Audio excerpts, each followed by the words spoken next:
Jesús invirtió parte de su tiempo de ministerio, lo invirtió en gente. ¿Para qué Jesús invirtió tiempo en gente? Jesús invirtió tiempo en la gente, en discípulos, en apóstoles. Invirtió tiempo para crear en ellos carácter. Yo le voy a hablar un poquitito, a darle una reseña le voy a dar una reseña de algunos de los apóstoles. Aquellos que Jesús, antes de hablarle del tema específico que le voy a hablar, fíjese que hay un Pedro. Jesús llama a un Pedro. Si usted ha leído la Biblia, ¿cómo era el carácter de Pedro? ¿Ah?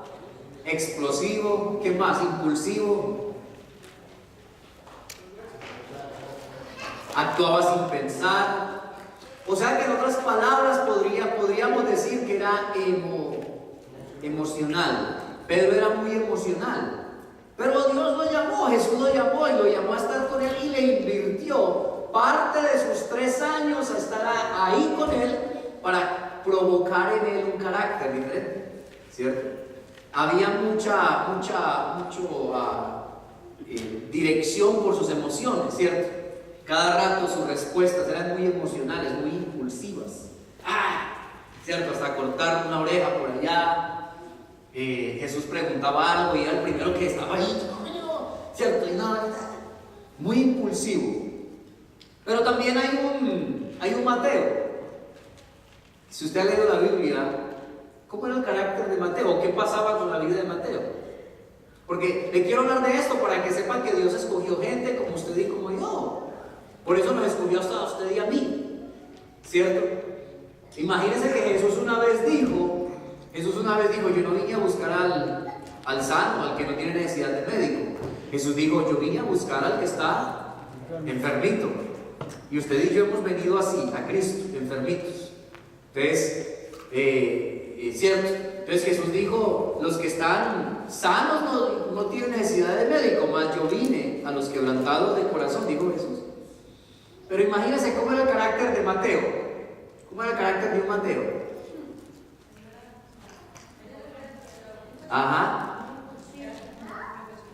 Era un profesional, pero era un hombre de carácter avaro. Por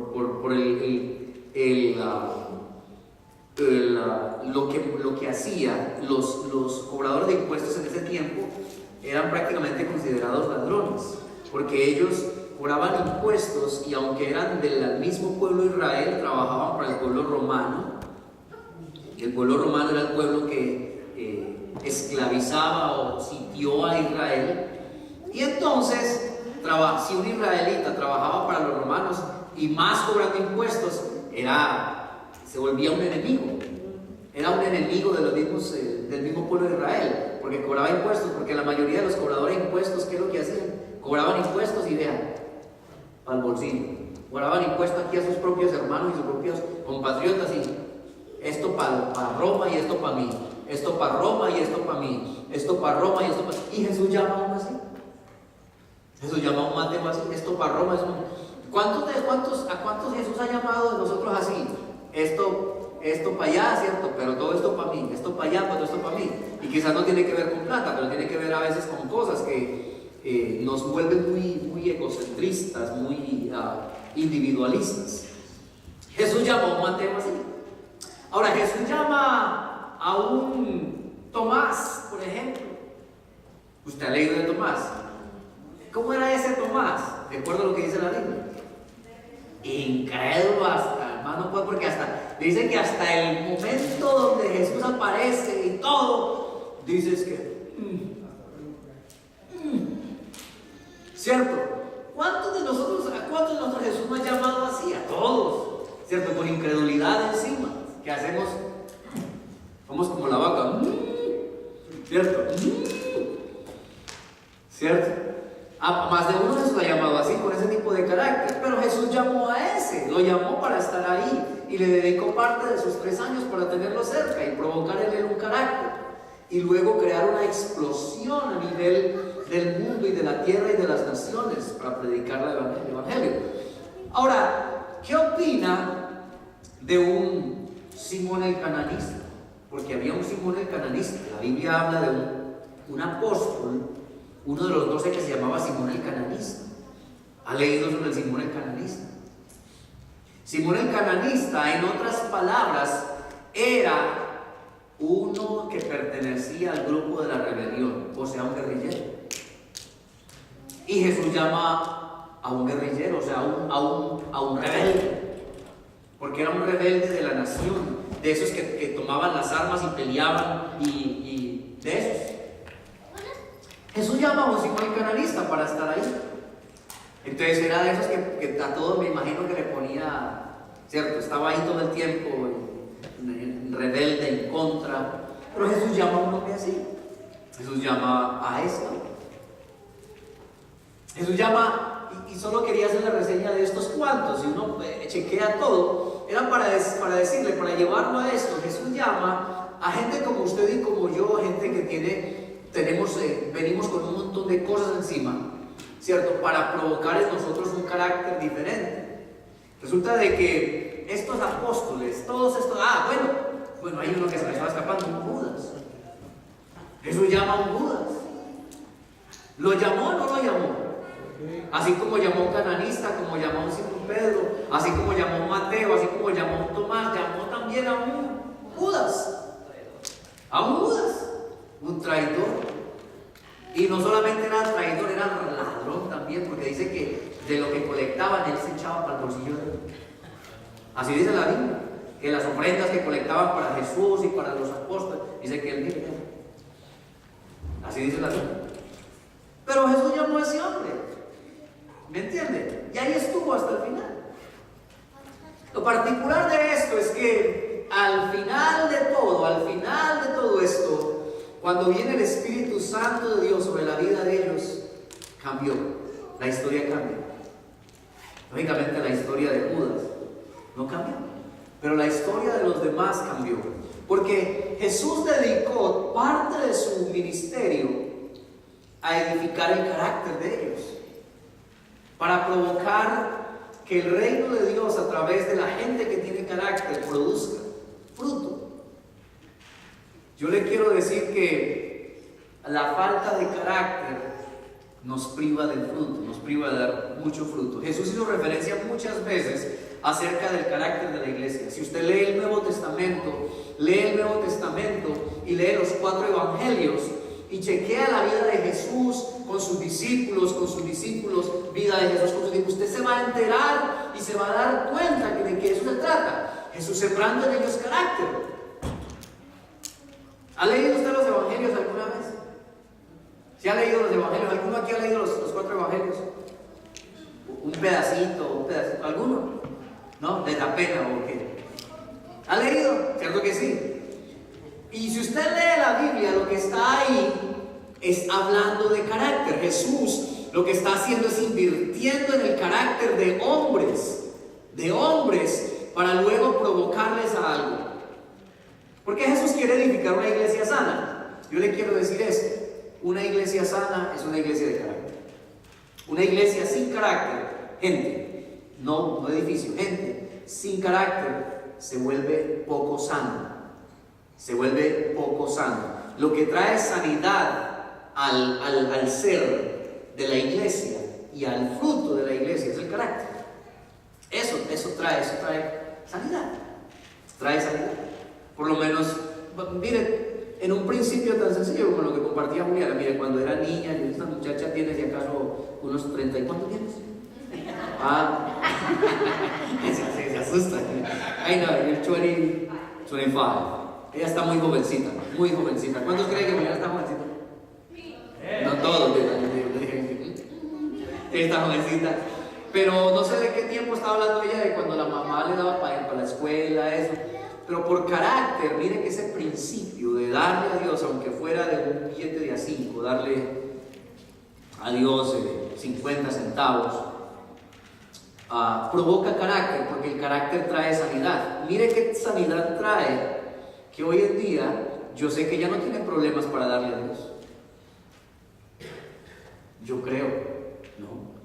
¿Por qué? Porque lo creó. Es un principio al que se desafió a vivir por carácter desde antes. Por carácter. Entonces, cuando viene carácter, viene sanidad. en el futuro, a largo plazo, va a usted ver la sanidad de eso, va a ver el fruto sano, va a ver el fruto sano. Entonces Jesús hizo referencia muchas veces y Jesús se paró y habló, y usted en los 4 evangelios usted va a leer que Jesús se paraba por allá en un monte, le hablaba a multitudes, le hablaba a un montón de gente, y lo hacía para provocar en ellos carácter, y a quienes tenía más cerca, que eran los 12 y los discípulos, quería provocar en ellos carácter. El carácter trae sanidad a la iglesia, y yo quiero que usted me escuche y me entienda bien esto. El carácter trae sanidad a la iglesia. La falta de carácter provoca algo que no es sano. A largo plazo, algo no va a estar sano. Por eso Jesús invierte el tiempo. Por eso Jesús invierte el tiempo. Hace poco, por ejemplo, estuvimos hablando, y le invertí como varias veces hasta repetirlo, del ejemplo de Marta y de María. Del ejemplo de Marta y de María, por ejemplo. ¿Cierto? Hablando del carácter de la iglesia. Yo le quiero decir esto. Le quiero decir la primera cosa, y présteme atención un momentito, no se me vaya a distraer. La primera cosa es esta. Escúcheme esto, que tiene que ver con el carácter. Todo cambiaría cuando tenemos alguien que me ayude con el para que vea. Mira, la Biblia dice esto. Cosas que cambiarían todas las cosas es el carácter. El carácter cambiaría todas las cosas. Cuando tenemos carácter, eso le va a cambiar a usted el panorama. Si usted tiene carácter, le va a cambiar. Mire, yo le quiero compartir el primer principio, es este, lo que le compartí hace 8 días. La Biblia dice en Primera de Pedro, capítulo 1, versículo 23, que tenemos la simiente de Dios. ¿Se acuerdan que se lo leí hace 8 días? Tenemos la simiente de Dios, y como tenemos la simiente de Dios, usted y yo tenemos el prototipo. Usted y yo tenemos el prototipo. ¿Sabe qué significa el prototipo? Tenemos el modelo. Tenemos el modelo. ¿Dónde cree usted que vive el modelo? ¿Dónde vive el modelo? ¿Dónde está el modelo de su vida? ¿Dónde? ¿Dónde está el modelo de su vida? Jesús, pero ¿dónde está?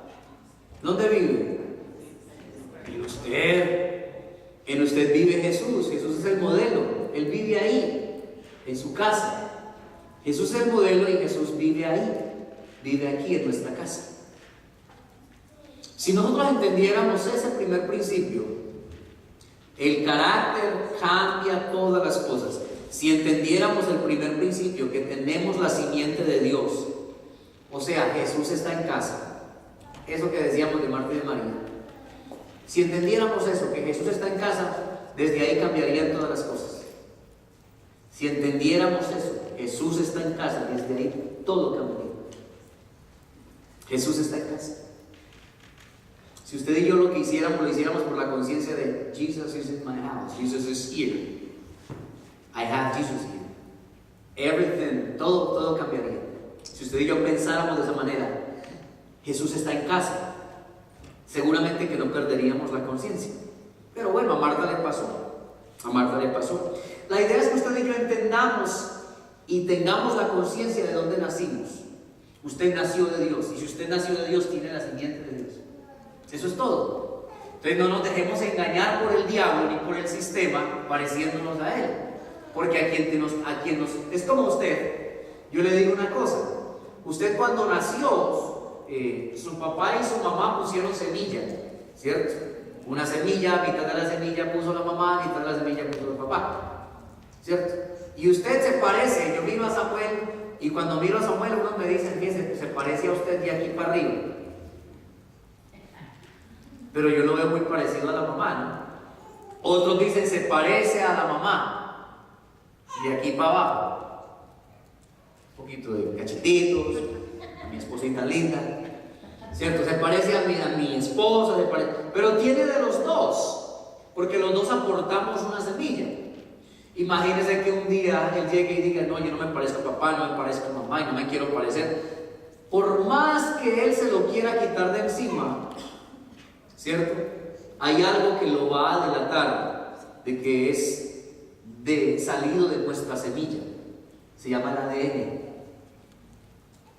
Se llama el ADN. Por más que aunque se mande a hacer la cirugía y diga, me quiero parecer a Leonardo DiCaprio, no me quiero parecer a ti, papi, porque tú eres muy feo. O por más que diga, no me quiero parecer a ti, mami, porque tú, es cierto, no eres tan linda y me quiero parecer a alguien más hermoso, y se manda a hacer la cirugía. Hay algo que lo va a delatar al final y al cabo, ¿cierto? Al fin y al cabo, y es su ADN, la semilla, la proveniencia de la semilla. ¿De dónde proviene la semilla? Lo va a delatar.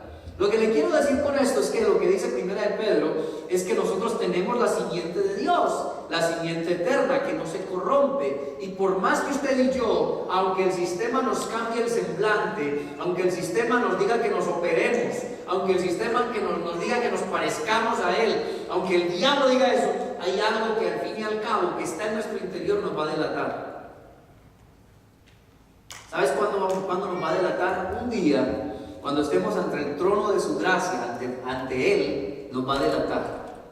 Y nos va a decir, delante de Él, nos va a decir, yo te di a ti la oportunidad, tú eras mío, yo puse de mi simiente en ti. ¿Qué pasó?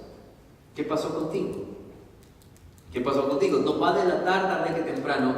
Y mientras estemos aquí y no hayamos llegado hasta ese momento de estar frente al trono, tenemos la oportunidad, porque esa simiente se delata. Esa simiente se va a delatar. Cosas que cambiarían todo es cuando el carácter que Jesús quiso plantar durante casi 3 años en esos hombres, ese carácter que está escrito en la palabra, el tener a Jesús, la simiente de Cristo, de tener a Jesús en la casa, cambiaría todo.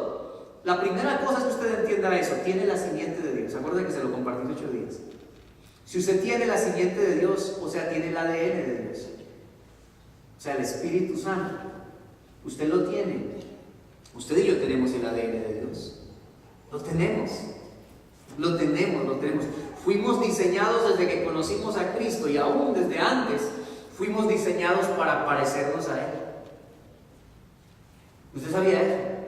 Que lo que dice Primera de Pedro capítulo 2 versículo 23 es que usted y yo fuimos diseñados para parecernos a Cristo. ¿Sí sabía eso? Fuimos diseñados para parecernos a Él,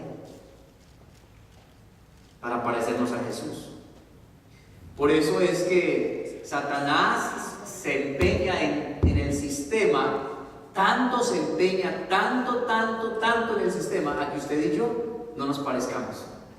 O sea, en otras palabras, no cumplamos el propósito. El propósito de Dios es que usted le sirva, pero va más allá de eso, porque la gente de una, cuando piensa en el propósito de Dios, piensa en el servirle. No, Dios me llamó a ser pastor. Eso no es todo el propósito de Dios. El propósito de Dios es que tú seas como Cristo, que vivas como Cristo, que Cristo habite en ti y que llegues a la estatura, dice la Biblia, de un varón perfecto. Ese es el propósito de Dios en tu vida, que llegues a su estatura. Ese es el propósito de Dis. El propósito de Dios no es que te cree que el propósito de Dios es que yo sea pastor. No, el propósito de eso fue parte, pero el propósito de Dios verdadero en mi vida es que yo llegue al conocimiento de un varón perfecto, a la medida de su estatura, llamado Cristo. Algunos dicen que Cristo era alto, yo no sé, es alto, yo soy chiquito, no, de estatura, en esa estatura no estoy hablando de eso, estoy hablando de carácter, el carácter. Cuando la Biblia habla de la estatura, del conocimiento, de la perfección de un varón perfecto, está hablando del carácter, está hablando de que usted y yo lleguemos a adquirir el carácter de Cristo. Para eso fuimos creados.